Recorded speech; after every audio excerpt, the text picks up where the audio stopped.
Vicky, we want to see you on stage, please.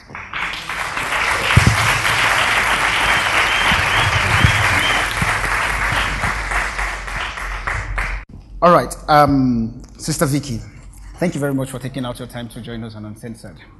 When we got your email, we were shocked, and it's something that I think when the email got to me, I was like, okay, this is one of the primary reasons why God called Uncensored to come into play.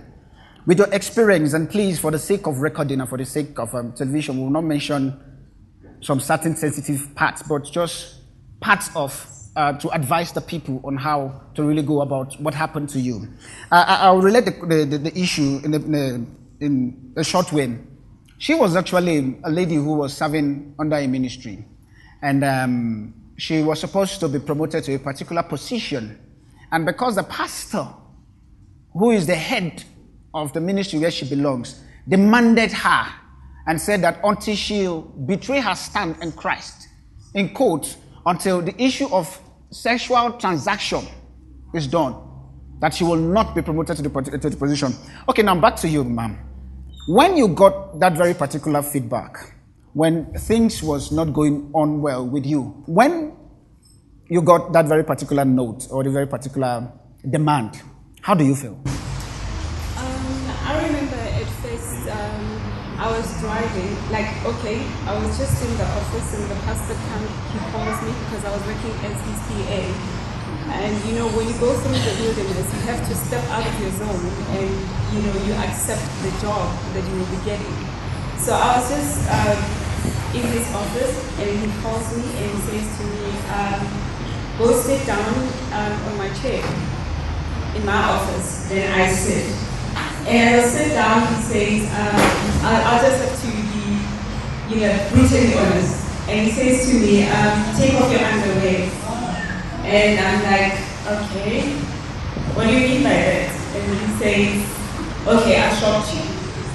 And for me, as a woman of God, as a child of God, and you know, after he said that, he said, okay, just look for something in my office. Then I find what he was asking me to look for. And I remember it was last year, just towards Valentine's Day. And I'm talking about an apostle. I'm talking about, and he's 6 years old.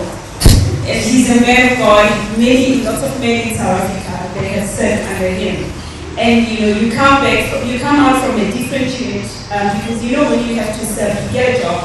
I'm a member of the River Valley Church, and I've been serving under Pastor Ray for 23 years now. So now, when you serve under your pastor, and I ask my pastors to release me to another church, then I go to another church in the East End, and that's where everything happens. And I'm like, okay, I drive back home, and I stop in the middle of the road, on the freeway, I pull off the road, and I begin to cry. And I'm like saying to God, why is this happening? And now because I'm refusing to accept what the pastor wants, because he would come to me and say, if Christianity allowed, I would marry you, you would be my second wife. Wow.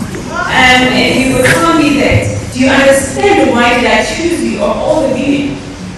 And he would say, I remember the first time he said to me, I will do everything for you if you take care of me. And for me, when a man of God says this, it's like when you go to Matthew chapter 4, where Satan says, when you obey me, I will give you everything. And for me, I'm like, to him, you know what? I will not defile the marriage bed. I'm here to serve under you. And I didn't understand why I have been sitting under my pastor for many years, and now I have to move to another church. And now, to me, what I understood is that I had to go there and clean. You know, because many women were defiled in the church. If you are a woman and you are a PA, you have to stick with the pastor. And I said to him, and when I reported him to the board members, one of the board members said to me, you know, when we interviewed you, we didn't tell you these are the problems that you're going to experience. You are not the first one. And the woman who's training me, I think she's around 50 years old, she says to me, when you serve her, you must understand that you are the wife to the pastor. For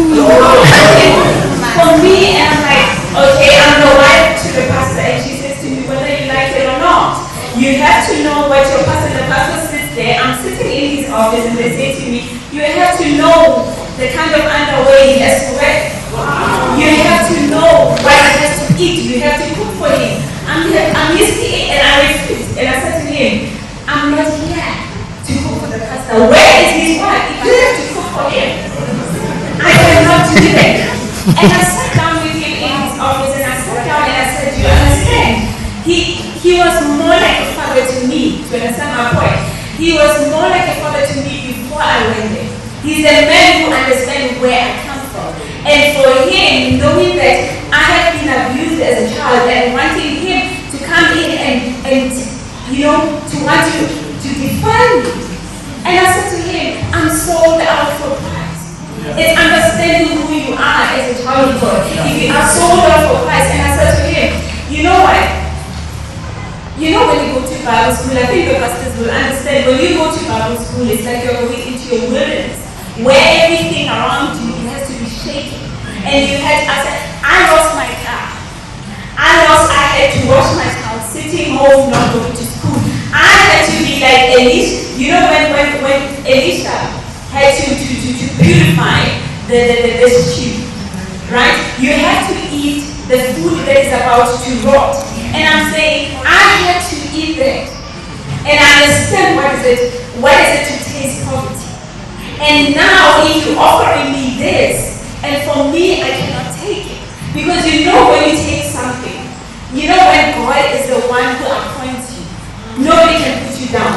But if man takes you up, he can come back and claim whatever that is. And when I refused the pastor, my contract was changed. You know, over 6 months, I was told that now I'm on probation. I was employed full time. Now I refuse. The pastor hates me. The church, when he goes, because when you're sitting into, I couldn't go to my own church as much as I wanted. But you know, you sit there and the pastor preaches about you. He preaches about you that you're abstaining. While you're abstaining, probably at night, you know, you have to use some form, you know, for you to be, you know, to have what you want. And for me, because I knew what I wanted, I said no. I said, God, I will quit this job. I understand I have tasted poverty, and I will go back. I'd rather suffer. Okay, right there.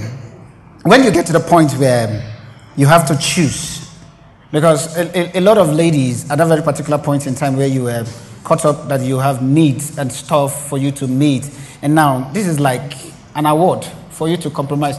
What is that thing that gives you the confidence to say, okay, I want to take this decision. I want to jump out of this very particular boat? Because one thing about Question and Answer is a platform where we just need to let the people know that, okay, you can still have your values. You can still stand for what you believe. So what is that thing that gives you the confidence to say, if I jump out of this very particular ship, I won't drown? It's faith.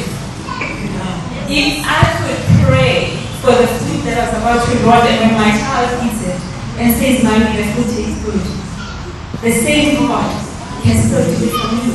If I would stay in my house and the bank comes in and says, I am going to repossess your house, and God says to me, tell the bank that your God says, I will pay your bond on such and such a day.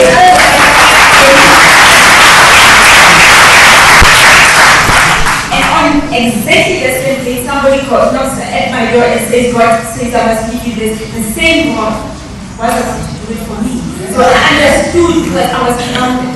I understood who I am, because he thought I don't know who I am, because the people, his sheep in the church, they did not understand who they are. They were worshiping men. So I was worshiping God. I worshiped God. So I understood my relationship with God. So hence I took my ground. And I said, I'm not defiling myself, and I'm not going to defile your marriage. Okay, when that very particular incident happened, and because now we're sitting among the pastors sitting down here, did you relate the issue to the pastors? I mean, to the governing bodies? Like, okay, this is what is going on, this is what is going on, this is what is going on. What were their response? Okay, I did report the matter to the